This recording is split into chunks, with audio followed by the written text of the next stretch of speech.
Well, welcome to the Aging Boomers. I'm your host, Frank Sampson. Of course, on our show, we discuss so many of the issues facing boomers, their parents, and an aging population, which I fall right into.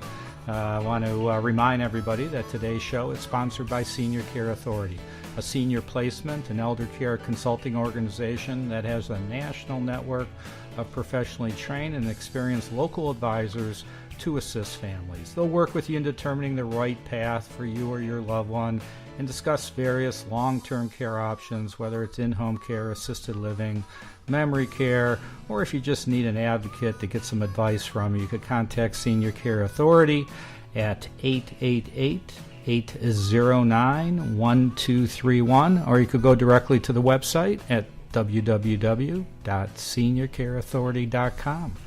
So I want to, of course, thank everybody for all their support. We're getting, ongoing, continued listeners and downloads every single day. Of course, most of you are just downloading our free app on your iPhone or Android phone. You could just look up the Aging Boomers and you could download it, or it's, again, on iTunes.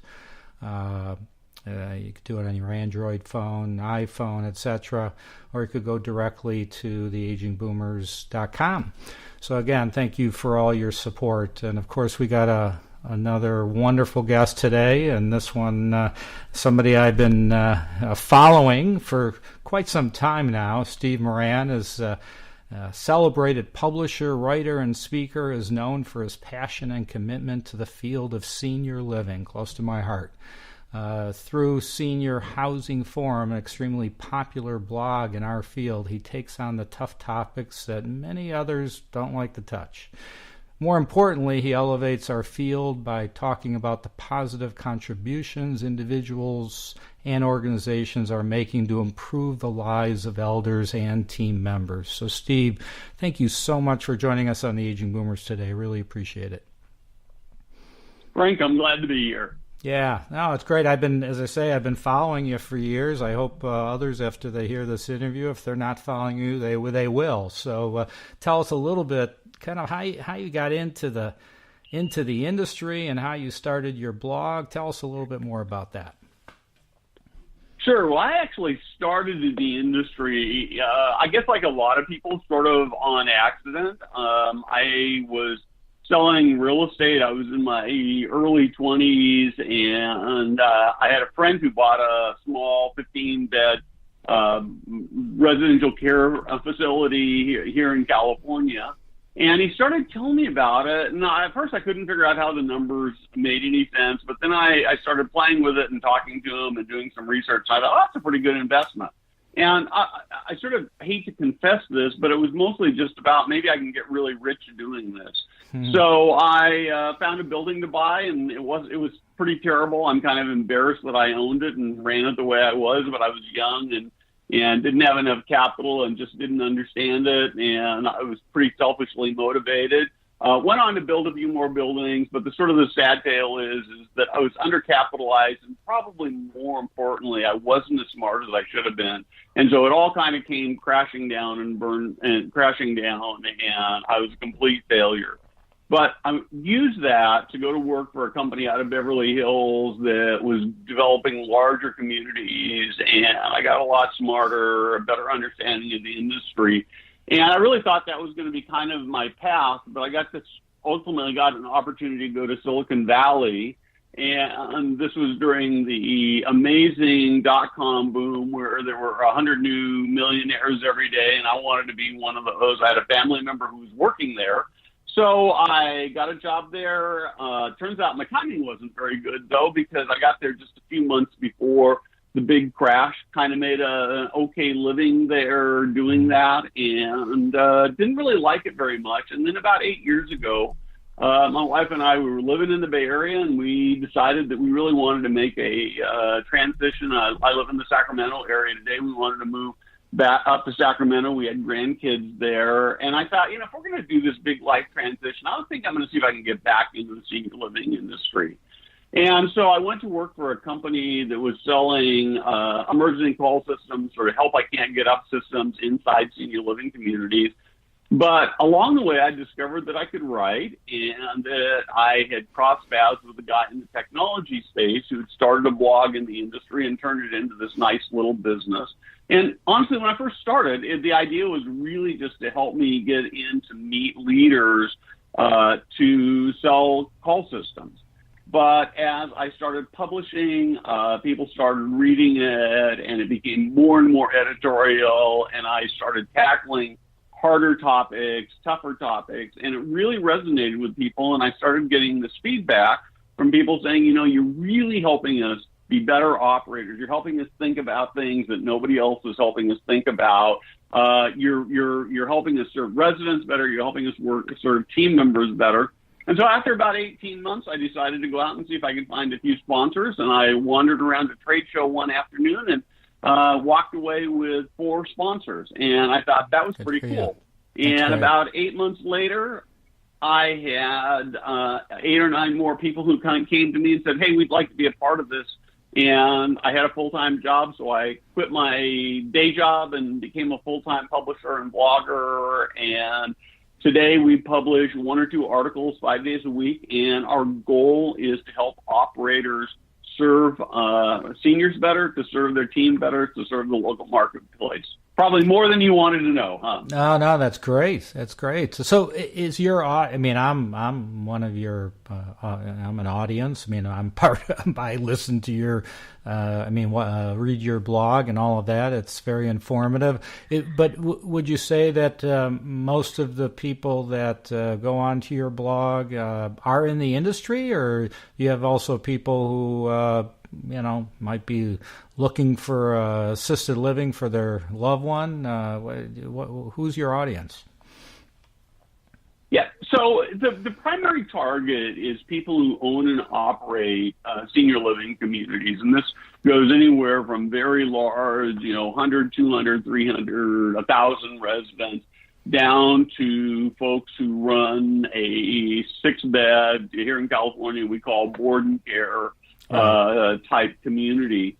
But that being said, I'm always surprised and really delighted with the number of people who are have family members who are in senior living communities. And I actually have one gentleman by the name of Jack Cumming who lives in a CCRC, and he writes probably 1 or 2 articles a month for me, and he provides a really, really valuable perspective as somebody who actually lives in the community to talk about what it's like and what it's like to interact with the industry and the manager. And I've got a couple of other residents and resident families who I know are regular writers, and so it's an area that if you're interested in senior care at all, you're going to find things that'll be interesting and intriguing there. That's great. That's great. So, I'd like to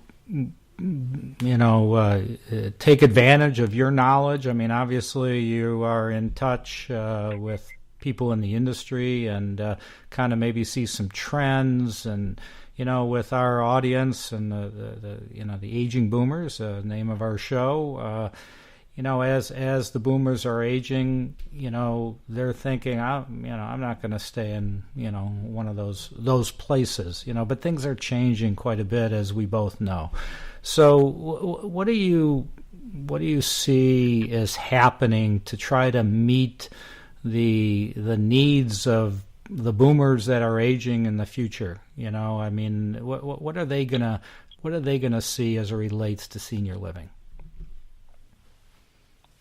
So I think that this is a great question, Frank. I think the challenge is that when I talk to boomers about moving into senior living, most of them hope they make enough money so they can stay at home and never have to move into senior living. Right. Now, that's not to say they won't acknowledge that they might end up in a situation where they have no choice. But I guess I'm an optimist, because I actually think that it's possible to build a senior living community or a senior living experience where it sounds like you and I are about the same age, where you and I would actually like to live and go thrive. Right. What we have traditionally seen for large senior living communities is them described as, say, luxury hotels or cruise ships. And the truth of the matter is that if I came to you and I offered you a free cruise on a luxury liner for a couple of weeks, you'd jump at that. But if I told you that you could never get off again, like the Hotel California, where you could never check out, you probably would not want to live on a cruise ship the rest of your life where everything was done for you. And so I see some movement in the direction of two areas that I really am excited about. The first is a better understanding that because we are living so much longer, that senior living communities really need to think in terms of helping people live these vibrant, powerful lives as their last chapter or the next chapter in their lives. And so I think the communities are starting to look more at how to create purpose. So you see educational programs and places where people can do tutoring and giving back and those kinds of things. I do think that's a huge win. Yeah, I was as I told you, I travel around being in the industry and see a lot of the smaller care homes as well as the larger communities. And I came back and saw a home this past week, actually just a beautiful, luxurious home with residents in there. They had like 10 residents in there, and outside in the back where the barbecue was and all of that, they were building this big screen TV outside. And I'm really? thinking, oh yeah, it was fantastic. And I said, here's they own about 4 homes in the area. And I'm thinking they're gearing up. They're gearing up for the boomers, that they could sit outside and watch TV and barbecue and do all of that. It's so I'm seeing some changes to the traditional type of assisted living, even though it's a young industry, but what people kind of envision. So it's interesting. Yeah.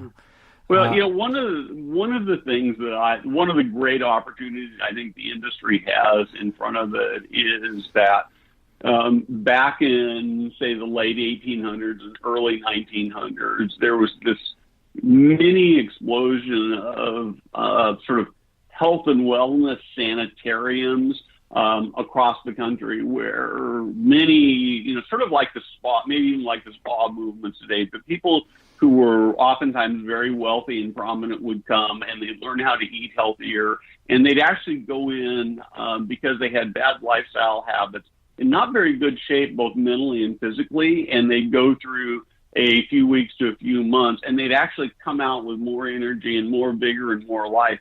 And I think there's an opportunity for senior living to actually say, we're not just a place where people come to decline, but we actually are a place where people come to rejuvenate their lives. And, maybe if we said this wasn't the last stop, but this is just a resting place where you get rejuvenated, there might be a real opportunity there. Yeah.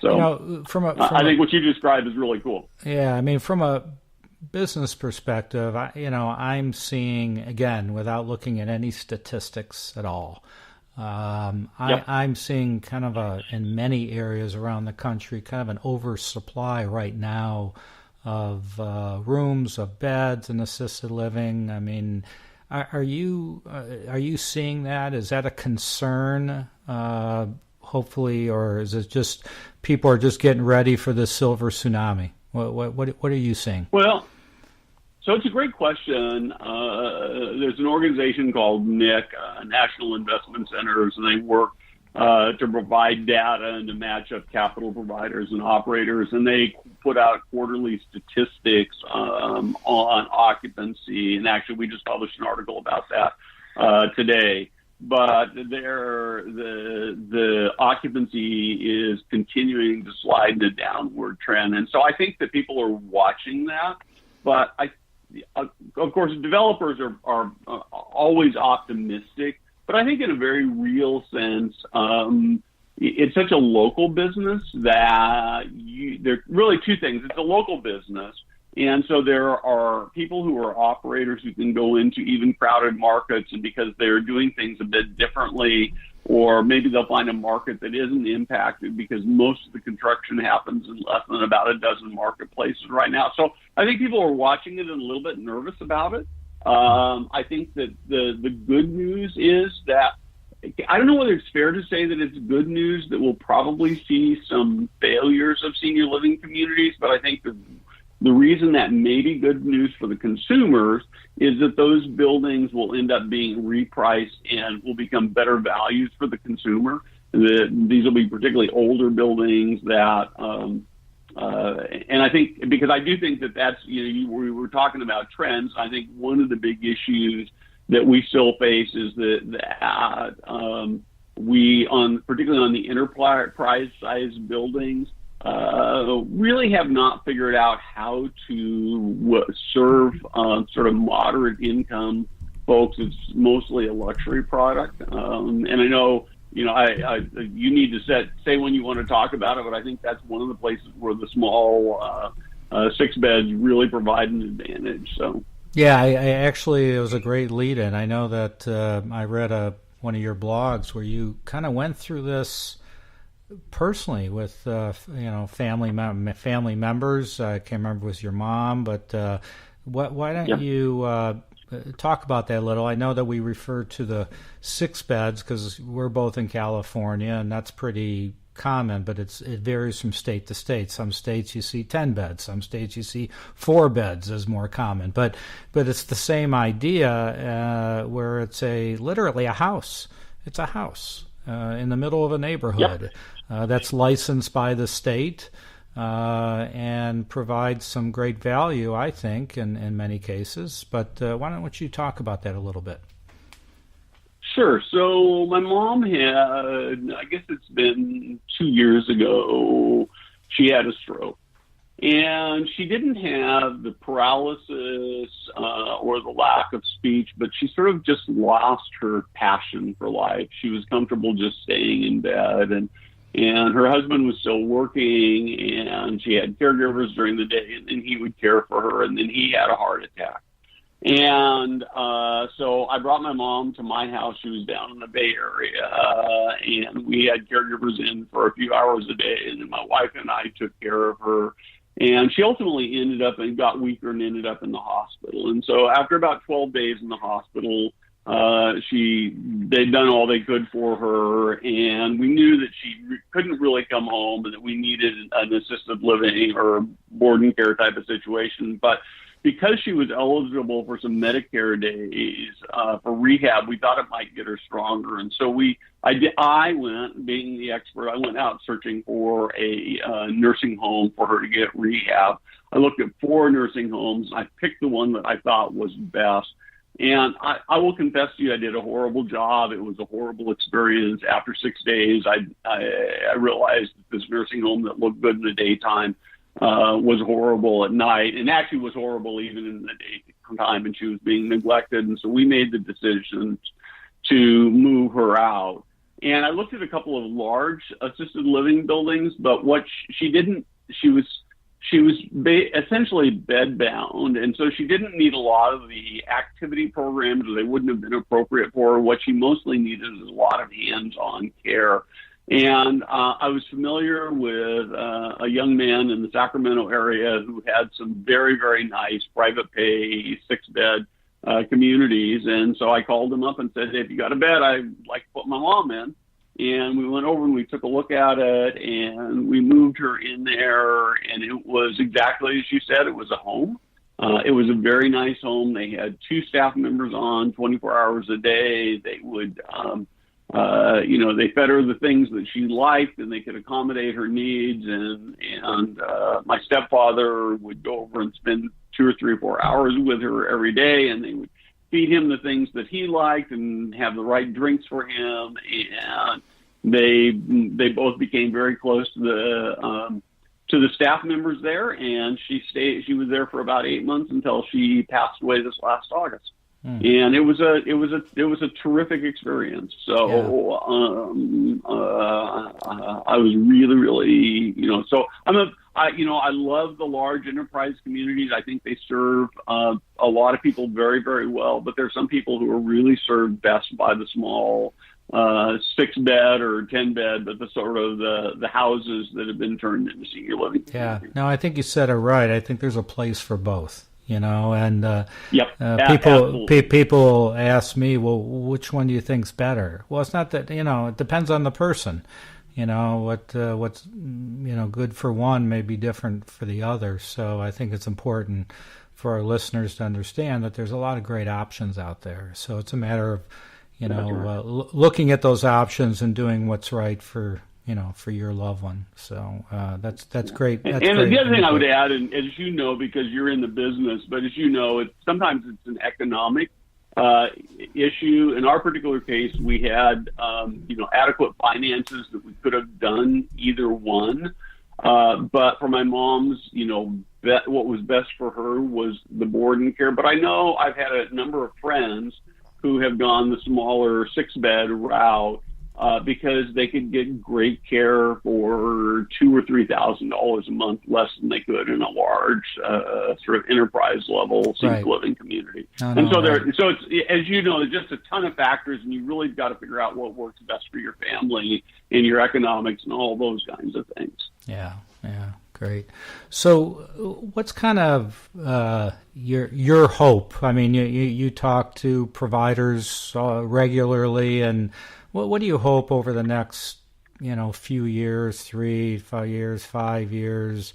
What are some of the changes you see, and kind of your hope of what you hope will happen in our industry to best serve families?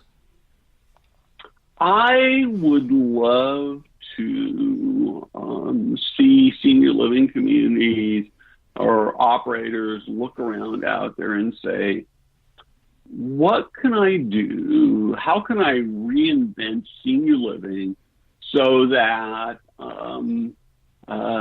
people who are 70 or 75 years old and still in pretty good health, but starting to see some decline or trying to plan, would look at that and say, man, I can hardly wait to the point where I can go live in a senior living community, because I know that when I make this transition, I'm going to live this next chapter, perhaps my last chapter, and have this amazing, wonderful life. So I'm gonna dream really big. So My wife is getting ready to retire, and she is really committed to help teach computer literacy at a battered women's shelter here in the Sacramento area that is very specifically targeted at women with children who have been homeless or who are in just battered situations and have decided they're going to turn their lives around. And so I have this dream, and I think, if I could go to a community that said, we as a senior living community, we've taken on this shelter, and so we've got these women and these kids coming in every day, and we need the residents to get in here, and you can go in there and you can just change their lives by mentoring the kids and mentoring these women and teaching them skills and teaching them how to think about lives. And so here you are, you're going to be 80 years old or you're 90 years old, and you've got so much wisdom, and you have this opportunity to really make a difference and to continue to live on through these younger people.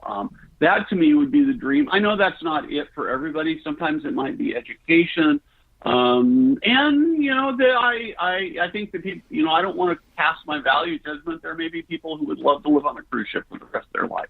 Yeah. But I think that having more options to be able to do, what would really, if you could say, okay, the question I would have is, how do I, as a senior living operator, how do I look around and say, okay, maybe there are 10 different things that I could offer, where if I went to 80-year-olds and I said to, or 75-year-olds and said, okay, let's talk about what would your big dream be to live the rest of your life out? What would that be, and how can I provide that for you? Yeah. No, I agree with you. I think that just, what we're doing, what you and I are doing, you're educating people. I'm trying to educate people, because you said it at the beginning. You said, if you do a poll and ask people where they want to live the rest of their life, even if they need care, everybody says home. They all want to be at home. All right. But that might not be the best option or best choice for them, because as we know, those that live longer, you got a greater chance with some form of, getting some sort of dementia or other, issues.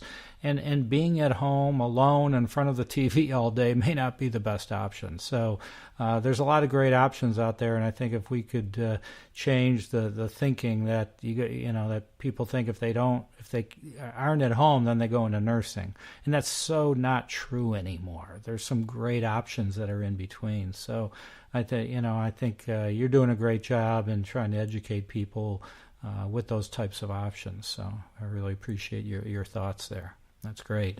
So we have really I've got another just minute or two. So why don't you just go ahead and let everybody know how they could, learn more about Senior Housing Forum and your blog. Go ahead and tell everybody your site where they can go to. Okay. Sure. So easiest way if you go to Google and you type in Senior Housing Forum, almost certainly I'll come up first. Or if you type Steve Moran or Senior Housing Forum, I'll come up. The website is www.seniorhousingforum.net. So it's .net rather than .com. The other good way to find me is on LinkedIn. So if you look up Steve Moran and Senior Housing Forum on LinkedIn, very active there. I do post videos almost every week talking about the industry and leadership issues. And if you are somebody with a family member or you're a provider and you've got a great story to tell about good or bad experiences, I would love to hear those stories, because ultimately I am a storyteller, because I think we learn best from stories. Great. Well, so, Frank, I appreciate the time being on here, and I appreciate what you're doing here to serve both consumers and the industry. Great. Well, Steve, thank you so much. Check it out, www.seniorhousingforum.net. Steve Moran, thank you so much for joining us on the Aging Boomers, Steve. You bet. Thank you. And thank you all for joining in. Again, do what you're all doing, and that is send out our information out to your friends and family. And again, a lot of great information to learn. Just be safe out there, and we'll talk to you all soon.